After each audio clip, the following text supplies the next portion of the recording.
ഈ ഒരു മഹത് വചനമുണ്ടായിരുന്നു, മാതാപിതാ ഗുരു ദൈവമെന്ന്. അപ്പോൾ എനിക്ക് തോന്നുന്നു ഒരു കാലഘട്ടം വരെ, ഇപ്പോഴുള്ള കാര്യമല്ല, ഒരു കാലഘട്ടം വരെ, അതായത് ഈ മഹാവാക്യമൊക്കെ എഴുതിയ ആ കാലഘട്ടത്തിൽ അമ്മ എന്ന് പറയുന്നത് ശരിക്കും ഒരു പ്രകാശം, ആത്മബോധം കിട്ടിയ വ്യക്തി ആയിരുന്നു അന്ന്.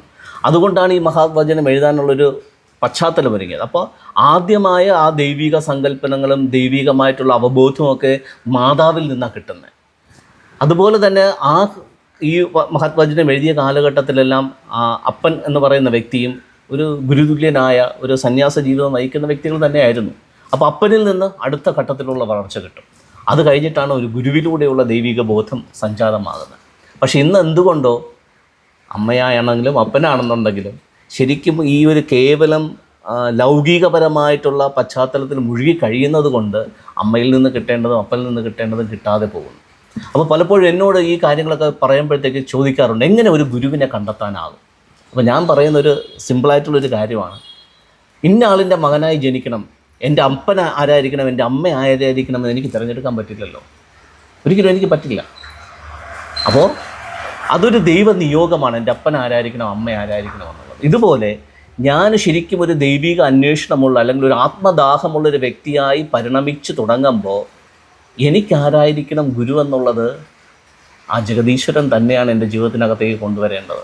അതൊരു വ്യക്തിയാകാം, ഒന്നിലധികം വ്യക്തിയായിരിക്കാം, അല്ലെങ്കിൽ എൻ്റെ ഓരോ വളർച്ചാ ഘട്ടത്തിലും എന്നെ ഗുരു തുല്യനായി നിന്ന് എന്നെ മുന്നോട്ട് നയിക്കുന്ന വ്യക്തികളുണ്ടാകാം.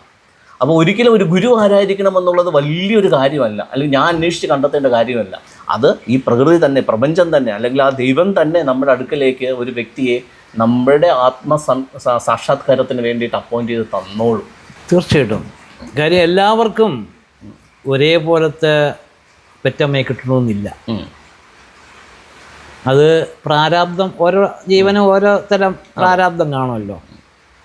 പെറ്റിട്ടിട്ട് കുഞ്ഞിനെ ഉപേക്ഷിച്ച് പോകുന്ന അമ്മമാരും ഉണ്ട്. നമ്മളതിനൊന്നും കുറ്റം പറയുന്നില്ല. ഏത് സാഹചര്യത്തിലായാലും ഞാൻ വന്ന് പിറന്നു. അതെ, ഇവിടെ ഞാനാണ് വളരേണ്ടത്, ഞാനാണ് ഉദിക്കേണ്ടത്. അപ്പോൾ എൻ്റെ മാതാപിതാക്കളെ പോലെ ആയിരിക്കില്ല താങ്കളുടെ മാതാപിതാക്കൾ. അതെ. അതുകൊണ്ട് അമ്മ ഇട്ടെറിഞ്ഞിട്ട് പോയി, അതുകൊണ്ട് ഞാൻ നശിച്ചു എന്ന് ചിന്തിക്കണ്ട. അടുത്ത് അച്ഛനില്ല എന്നും അവൻ ചിന്തിക്കണ്ട. ഇത് 5 ചേർന്ന് വന്ന അത് മഹാകാര്യം. അതായത് മാതാ, പിതാ, ഗുരു, ദൈവം, ഇത് 4 ഒരു തൂണുകളാണ്. ഇരിപ്പിടത്തിൻ്റെ ഉറപ്പാണ്. 5ാമനാണ് ഇത് വേണ്ടത്. അതെ, ഇരിക്കുന്നത് ഞാനാണ്. 5ാമനാണ് ഇത് വേണ്ടത്. ഈ കാലില്ല, എന്നെ ആരും അംഗീകരിക്കില്ല. ഒരു മാതാവ് അംഗീകരിക്കില്ല, വേണ്ട. അച്ഛനും വിട്ടു, വേണ്ട. ഗുരുവും വിട്ടു, വേണ്ട. ദൈവവും വിട്ടു. പക്ഷെ ഇവന് 80 വയസ്സ് വരെ ജീവിക്കണം, ദൈവം കൽപ്പിതമുണ്ട്. അപ്പോഴവൻ എന്ത് ചെയ്യും?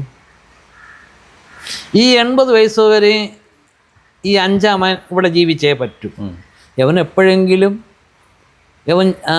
ഇത് ഉണർന്ന് ചിന്തിക്കും, എനിക്ക് അനുഗ്രഹമില്ലേ, എങ്ങനെ മേടിക്കാം. അങ്ങനെ 4 പേരും കൈവിട്ട ഒരാളാണ് ഈ ഉള്ളവൻ. പ്രാരബ്ധങ്ങളുടെ പടുകുഴി പിറന്ന ഏക സ്വാമി ഉണ്ടെങ്കിൽ ഞാൻ മാത്രമേ ഉള്ളൂ.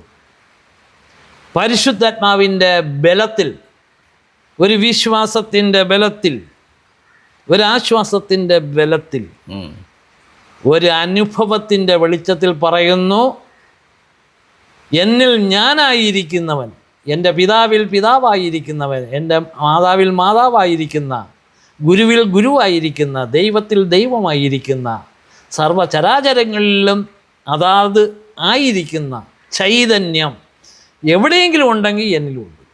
അതിനെ ഞാൻ സ്വീകരിച്ചാൽ എന്നെ ഇന്നല്ലെങ്കിൽ നാളെ സ്വീകരിച്ചേ പറ്റൂ.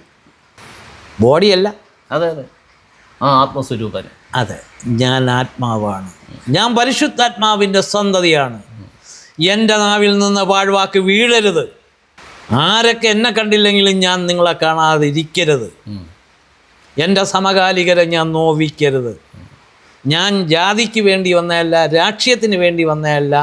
ഞാൻ എൻ്റെ ജീവതത്വം സ്വയംഭൂമാത ശ്രീ വിശ്വംഭരി സനാതന സത്സംഗ ആ കാഴ്ചപ്പാട്, ഭാരതമാത പ്രപഞ്ചമാതാവിൻ്റെ രഹസ്യം ചിന്താലേശ്വര രൂപത്തിൽ ശ്രീ ദുർഗാനന്ദ സരസ്വതിയുടെ രൂപത്തിൽ പ്രഭാകരാനന്ദ സരസ്വതി എന്ന് പറയുന്ന ഗുരുപരമ്പരയുടെ മഹത്വത്തിൽ ഈ തിരുവനന്തപുരം ജില്ലയിലെ മണ്ഡൽ മഹന്തായിട്ട് പ്രഖ്യാപിച്ചത്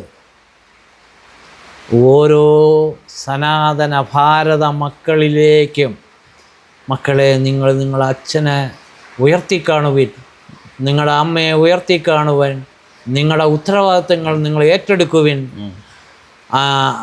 ഇത് നിങ്ങൾക്ക് അവർ എന്തെങ്കിലും സഹായം ചെയ്യും പോലെ തിരിച്ചും നിങ്ങൾ എന്തെങ്കിലും ചെയ്യും. ആ സ്നേഹബന്ധം ഊട്ടി ഉറപ്പിക്കുവിൻ. നിങ്ങൾ ഏത് തലത്തിൽ ജീവിച്ചാലും, ഏത് ജാതിയിലോ മതത്തിലോ അതൊന്നും മാറ്റാൻ പറ്റുന്ന അവസ്ഥയല്ല.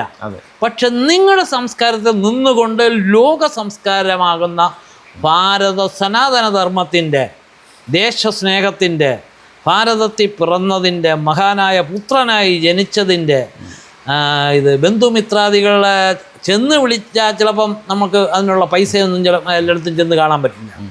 നിൻ്റെ അടുത്ത് അണയുന്നവരെ നീ അണച്ചു പിടിക്കാൻ ഒരു ഹൃദയ വിശാലത നീ ഉണ്ടാക്കിയിട് എന്ന് പറയുന്നത് പറ്റി.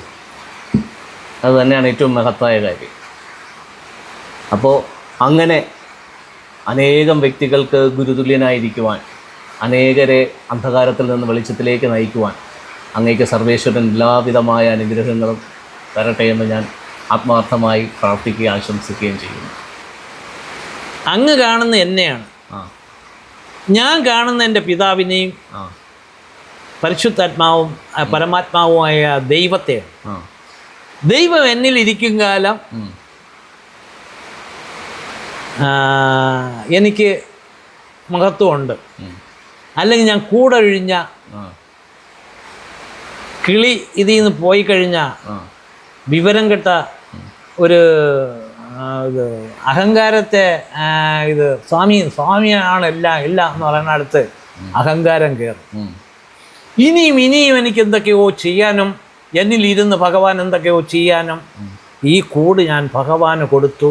കൂടസ്ഥനായ ദൈവം ഇതിൽ പ്രവർത്തിക്കട്ടെ.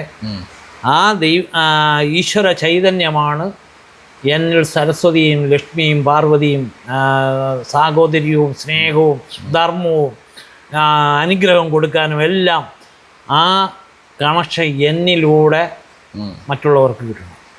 ഞാനൊരു ഇടനിലക്കാരൻ.